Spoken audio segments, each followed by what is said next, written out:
like tax day, right? Weird day. Some Mm-hmm. people celebrated, some people didn't. But now, how are you doing with the pandemic? What's happening in your beautiful household?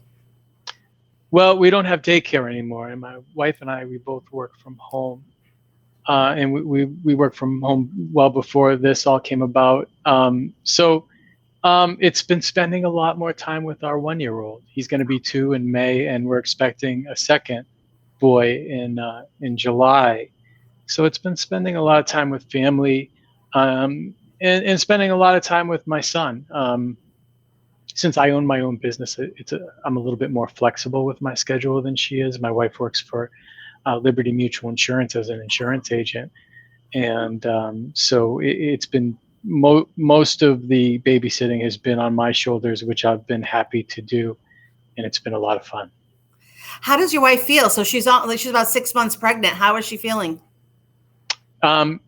She was very lucky with the first pregnancy, and it went very well, and she's been feeling great. So everything has been good. Yeah. She's gorgeous. She's so beautiful. And then your little boy, so that he knows he's going to have a baby soon. And does it resonate with a 1-year-old almost? No, I don't think he loves babies, and he says the word baby a lot. And whenever he sees one on TV, he always points and says baby. But I don't think he really understands. I don't think he will until the other one arrives. So. Oh, enjoy it. And now you have children as well, don't you? Yeah. I do, and I have a grandson too that's about that age. So he's so cute. He's just about can stand up and walk, and he's throws a ball. So that is Alex. So I have a 36-year-old Alex. He's in Connecticut, 2 tours in Afghanistan, essential worker. He provides hospitals with their clean linens and scrubs and all of that, whatever they need washed for the hospitals and field hospitals. And then Sammy is 31. He has the mace, a steel mace, very cool. And it's like a steel rod with a ball, and it's a workout called Set for Set. So Sammy is in Shanghai, and he is living the life. Proud of him. He's really very smart. And then I have Rudy, who is 25. He just turned 25 a couple weeks ago. He works for a medical dispensary in Tucson, and he is just really loving life, and they're considered essential too. So they're very busy. And then I got pregnant at 44, and I have Alana, who you met quickly, and she's 14 and a doll. And it's just, so I'm jealous of you, because having a baby is just so lovely, especially the morning, right? That first morning when like every morning you wake up and you can't wait to peek and see him. Yeah, you're right. It is a whole other new way of looking at everything, which has been amazing. Oh, I'm glad you're home. Now tell me about North Atlantic Consultants. Do I have that right? Yeah, you have it right. Okay. I started my small business a little over 10 years ago. North Atlantic Consultants was just a name I came up with on a whim. I didn't really think it through. I was living up in Boston at the time, and moved to Florida just 4 years later. In 2013, we moved here. And what I do is I help businesses connect with providers of phone and internet services. So that would be Spectrum, AT&T, and then all of their competitors. Independent, and I'm trained on all their technologies. What I bring to the table is I help business owners understand their environment, understand their bills, their contracts, and also try to find what are the best technologies to take advantage of. Right now, what's been keeping me really busy is moving businesses to a remote work setting, and that has been a big thing that a lot of folks have been going through over the last 4 weeks. Are you using like a voice over internet protocol, or just getting them set up with another line? So voice over internet protocol, or VoIP, is a term that's used for the last generation of phone system. There's a new generation of voice over internet protocol, and that's called unified communications. Oh, wow. So unified communications is more than just a phone system. It's text message, it's instant messenger, it's video, it's Zoom, it's everything in one app. It gives you the ability to communicate with all of your employees and coworkers and clients and vendors instantly.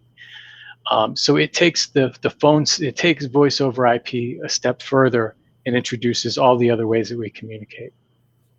Okay, so this is interesting. When I was in Tucson with the American Cancer Society, they had a program that I thought was genius. First time ever using it, and it was through Skype. And it allowed you to immediately, you could type someone's name and connect with anyone, like in the that worked for ACS, or I could call anyone. And actually, it wasn't a bad service. Is that similar? But you're using a different. You're not using Skype. You're using a different program. So the leading unified communications providers would be, in no particular order, RingCentral, 8x8, Vonage, Nextiva, and what these companies have done is they provide voice over IP, so cloud-based phone system basically, where your phone and your phone service and your voicemail and everything reside. But what they did is they also went out and partnered with companies like Zoom, like RingCentral, for example, includes Zoom as part of their subscription. So in the old days, old timers like myself, if you bought a phone service or a phone system, it would come with voicemail, it would come with caller ID, it would come with three-way calling. But now when you buy a unified communication seat, it comes with a phone system, and it comes with Zoom, and it comes with eFax and conference calling, and an app on your phone, on your iPhone, that allows you to use all of those things very easily. That is really cool. And does someone need to have, like, what is the minimum amount of like employees you have to have for a program like that? One. Oh, really? Yeah. Oh. So if you call my business, you're going to hear music on hold. It's going to sound like a great experience. You're going to say, oh, this is a huge company, but it's just me. Oh, wow. I have a lead for you then afterwards. I'll send to you because that's really interesting. Okay. Wow.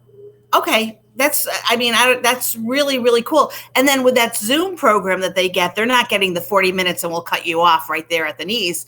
They're getting like hours of Zoom. RingCentral is one example.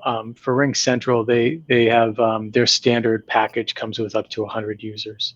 Wow. So you would have the ability to have which is $20 with Zoom a month. A RingCentral seat is typically around $28 per month. So for an extra additional $8, you get the best phone system on the planet. And if you're looking at your phone bill, I mean, a typical phone line with Spectrum or AT&T is $40, not including taxes and surcharges. So there's cost savings as well. Right, and you're not using your cell phone number. I really like that idea. I want to get an idea of what that really looks like, because it is hard because when you're using your cell phone as a business, you end up getting all the fake calls. Well, if you use your cell phone for your business, it presents a lot of problems. One of the biggest problems that I see with my clients is they let their employees use their cell phones, and the clients are getting the cell phone numbers, and they're calling in to order services or products. Now, let's say if that sales rep goes to a competitor, guess what happens? That those clients still have the ex sales rep cell phone number. They're calling in, now they're getting the competitor. With unified communications, that goes away. Each employee gets their own dedicated number, which the company owns. So if that employee leaves, you keep that number, and those customers as well. Oh my God, that makes sense. I ended up, so when I opened up the gallery at Tanger, I bought a number. And it wasn't that expensive, but it was a cool number that had my dad's favorite numbers were 2222. So it ended with 2222. And then I wish I had known. I got all messed up, and I kept trying to call Spectrum. I kept calling and calling, and I couldn't get the answer. And finally, I ended up paying the last bill, and then I lost my phone number. I didn't like sweep it over like I should have, so I could have kept that number. So I literally lost my number. That happens a lot. That happens a lot, right? Yeah, you really have to know and understand. I do have a lead for you. That's really interesting how I make a mistake. So I know, but now it's going to be so busy. Like so with RingCentral, So what is happening now? Because I like when I'm watching the news with the pandemic and looking to see the future, and I feel like we're going to be going back to business fairly quickly, but like our networking groups that we all meet together and those kind of things around the table when we're really not able to be 6 feet apart are probably going to be starting to just go onto any of these what do you call it when we're doing this, like a video calls? Yeah, a video conference or an online meeting. Right. Do you think that's what's going to happen? Do you think we're going to see, because we're seeing a lot of it now, but do you see it continuing when we go back? I do. I think that this is just my personal opinion. I think that the world will be very different after this. I do. It is. So we really need to know how to do this and to feel comfortable. Like Michael, it's hard for me because when I'm doing this and I look in the mirror, I look like at myself, all I see is the girl at midnight who cut her bangs with dog scissors. Like, that's it. That's what I see. And it's hard to even I'm like I want to just cover my whole head. I think a lot of people feel that way right now. And it's a lot like, remember when the iPhone came out and you saw your first iPhone, it was 2006. And I remember when I saw my first iPhone, I was like, yeah, everybody on the planet is going to have this thing. It's just so much better than anything out there. It was a massive learning curve. You had to learn all these new things, iTunes and all this other stuff that came with it. And so it's going to be like that. It's always painful learning new technology, but we'll get through it. Yeah, we'll get through it. You're really right about that. And then you're with the Port Orange Chamber. So I really look forward to, I love the office, and I love the president, and I love everyone in the chamber and your chair. But I just don't get to enough meetings. But tell me, what is your, what do? You volunteer, and then what is your passion with the chamber? So the Port Orange South Daytona Chamber of Commerce is a very special place to me. I went there just with the intention of trying to make a few friends. I was new to the area. I just moved here 6 years ago from the Boston area. And I had no intentions on getting involved or volunteering for anything, but I just fell in love with it. The very first event that I went to, I was just so impressed with the people, the level of professionalism, and it really starts at the top with Debbie Connors. You're right. When you say the president, it all starts with her. She's been there for a long time, and I would imagine it's probably taken her decades and turned over hundreds, if not thousands. I'm taking you in my laundry room. The thing is just gonna drive me crazy. Sorry, hold on. No worries. Okay, let me close the door. I told you it's Candid. Okay. So Debbie doesn't look like she's been there for decades, let me tell you, because she's so young looking. But okay, I want to hear. Oh, I was just gonna say that it really all starts with Debbie. She's a tremendous. God, she has so many talents, but I would say one of the great things about Debbie is she has a great vision for leaders. She's not just a great leader herself. She's a great developer of leaders. I love that. And I just think she's fantastic. And she's a big reason why I love it there. She's created a very business friendly environment, in a very professional environment. And the thing that I love about the chamber the most is that I have a lot of fun when I go. And every time I go to an event, I get to hang out with people like you and get to know you better. And it's really connected me, and it's been great. I have to say, I agree. So I was in Tallahassee, so I had a chance to get to sit next to Debbie and get a feeling with her. She's one of those people that you could just meet, but you feel like you've known her forever. And she is so likable. And it's funny because there's classes on how to be likable. Unfortunately, some people are just not that likable, but she just encompasses that likability. And I love that you said that she develops leaders. That is a really high compliment to that's huge. Debbie, are you listening? But also, so now, right now with the pandemic, we are literally watching leaders, and not necessarily in the political arena, but just, company owners are either rising or they're falling. They're either communicating correctly and giving their employees all the right information and taking it seriously, and some aren't taking it seriously. And so you can see that some leaders are really being developed or just have that natural understanding to communicate. Yeah. I'm curious what you're seeing from your eyes regarding the pandemic. Is there anything that surprised you so far? Yeah, I don't understand. Honestly, what confuses me the most, like, so when you go to a grocery store like Publix, and the person that's making the sushi, he's over the sushi and there's no mask. Yes, he's wearing gloves, but how am I expected to buy their sushi when there's no guard? There's nothing that's separating this part of his body to what is below him. And it's not cooked, it's all raw. So I get confused with that. I have seen companies not issue any kind of information to their employees. I also feel like and I take the example that I had with Walmart and waiting for I was doing the pickup. And when the young man stuck his head in the car to look at my phone, and I was nice, but I was like, oh, we need to wear a mask. And he said his first words out of his mouth were, I shouldn't even be working here.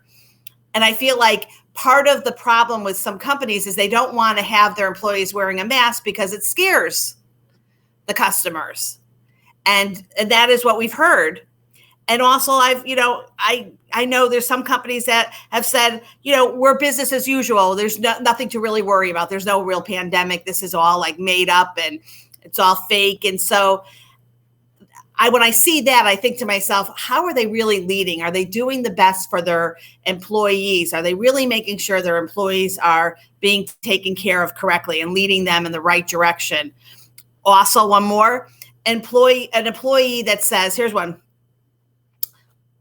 My partner, my husband, in my case, is working with a person that he works with and whose wife has COVID-19. And this is not true, but let's just say, and my husband says, I'm concerned that I am working with the husband of the wife who has COVID-19 and I'm not given any protection and I'm sitting in a vehicle with him and we're only 3 feet apart. And the response is, well, I mean, if you want to quit. Or, if you want to, we're not going to pay you any sick time. You have to get tested if you want to get unemployment. So information that's not being disseminated correctly to the employees because the employer has not taken the time to learn. That concerns me too. Yeah, so it sounds like you're concerned a lot about the business owners and how they're handling it. That's what I think and there's plenty that are doing an amazing job and the chambers are teaching everyone, but it still seems like there are employers that are not looking at this as seriously as they should. Yeah, that makes sense. I don't know. It's a strange time. What scares me and surprised me maybe is how many small businesses are living paycheck to paycheck. I know that the average American, this number is insane, but 78%, according to the Wall Street Journal, 78% of Americans live paycheck to paycheck, which is absurd. And the amount of small businesses that live paycheck to paycheck was a really wake-up call to me, to see a lot of these business owners, a lot of them friends of mine, frantically trying to get these applications through online. So that to me was surprising. You just assume that people are prepared 3, 4, 5 months out and have money set aside for rainy days, but that's certainly not the case. Honestly, when I had opened up my dad's 5th art gallery at Tanger, and my dad was 89 years old, just his goal was to get art off the ground, out of the warehouse and put on the wall so that people could buy it. But he was really, as a man that had a lot of money and built businesses at the end of his life because of my mom had fallen and full-time care and needing 24/7 health aid workers coming in the house. So when I was managing the store for my dad, I really had I was lucky if I could make the rent and pay everyone. And I very rarely was able to pay myself. That was really something. So I normally would say, yeah, that seems crazy, but just understanding what was happening with my dad, and his belief was, okay, Adrienne's going to open up this gallery at Tanger Outlets in Daytona Beach, and she's going to just do, $15,000 a month in artwork. And unfortunately I did during the holiday season, but when January and February hit, that was really not the numbers that I was seeing. And so I guess we would have fallen into it. Same exact situation. Yeah, I guess it's like that old saying that everyone thinks when you own a small business that you make all this money and have this luxurious life, but really it's just an all-out war every day, right? It really is. It can be tiring, and working in a gallery too, when you're in the four walls. And the minute that I was able to close the store down and get out, I joined the Port Orange Chamber. That was like one of the first things when Carol had said, okay, who's thinking about joining? I was like, me, and I had already joined the Daytona, but then I could get more active with them. And so, but I really, really do love Port Orange. Leslie's wonderful. Jennifer is just so beautiful and lovely. I got to sit with her during Tallahassee a few times and really enjoyed that. I think the more you sit and the more you really learn from your fellow chamber members, you really do develop that really nice connection. Oh yeah, it's and the Port Orange South Daytona Chamber loves you. So I know that you were asked to be a speaker on the Develop You series, and that series is actually moving forward next week. That looks like they're going to be hosting their first one. Yeah, I saw that Jake is going to do it. That's good. Yeah, and we're very happy to have you and very lucky to have you. Oh my gosh, stop. What? I didn't hear you. Thank you. It's, you know what? I joined the chamber as the global etiquette. Now, what am I going to do, Michael? Because first of all, a lot of people really don't shake hands very, very correctly. I get a lot of, not the best shaking of hands. I don't think we're going to go back to shaking hands. So, but I do think, just talking about it with etiquette wise, what I don't see a lot of is someone standing up when they go to greet someone. So when you're looking now for a way to have yourself stand out from the crowd, make sure you're standing up. So for instance, if you're going in an interview, whether it's for an employment or to get the contract that you want. And the minute someone walks over towards you, stand up. I don't know if you notice it, but I'm so keen that looking at that, I see so many people that just don't stand up. They just hold their hand up. So standing up is going to be important. Maybe having that interaction where you're looking someone in the eye and you're taking a minute to ask how you spell your name, first and last name, and communicating. I think that will be a help. Do you have any other suggestions to anyone on how they can get that power that you get with a handshake?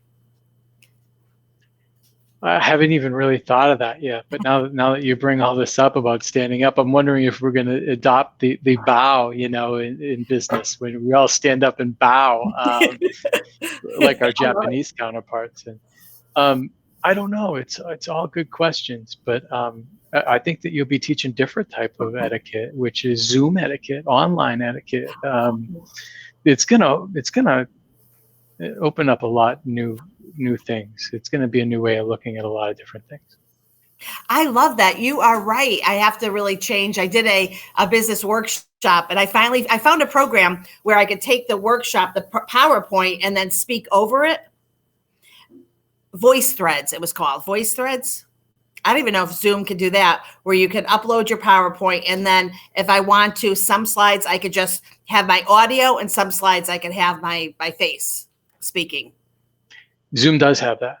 Okay. So I want to really look into that, because I didn't actually purchase this program. And what I found is every time I was done with the presentation, I had to pay money to then download it to YouTube. So I would love to get that information, how I could do that.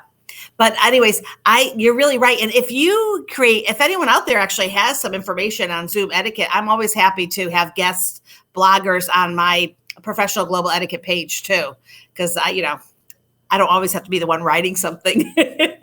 So I love when someone else has it. Oh man. So tell me, when we get off the phone, are you busy now from 9 to 5? Are you just getting everyone, and how do you do it when you're not in their office? Or or home? I'm very lucky at the moment because my son typically takes a nap from around 1:30 to 3. So this is the time to get whatever I can get done. So when we get off the phone, I'll probably tend to my customers. I have about 262 clients today. They're all business clients. A lot of them rely on me to manage their phone systems and services. So I'm always busy.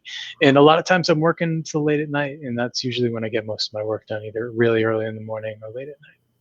Oh, I love it. Thank you for spending your time with me. You are such a nice man. I just love it. And you're a nice connector too. You're always taking a minute to connect two people together. You seem to just do that very naturally and understand that that's very, very important. So I always appreciate that when you do that. Thank you. Yeah, my pleasure. And I appreciate you and your friendship very Oh, much. thank you. Ed. I am very awkward and I am actually very nervous, just so you know. So like when you see me standing there, I do get that real like flush feeling and really nervous and don't know how to, I could teach it, but then myself, I'm not the greatest. So I appreciate your helping me and I will see you soon. Awesome. Thank you so much for having me. Have a great rest of the All right, day. be safe. Bye-bye. Thank you. And then I press this button and then I stop the stream.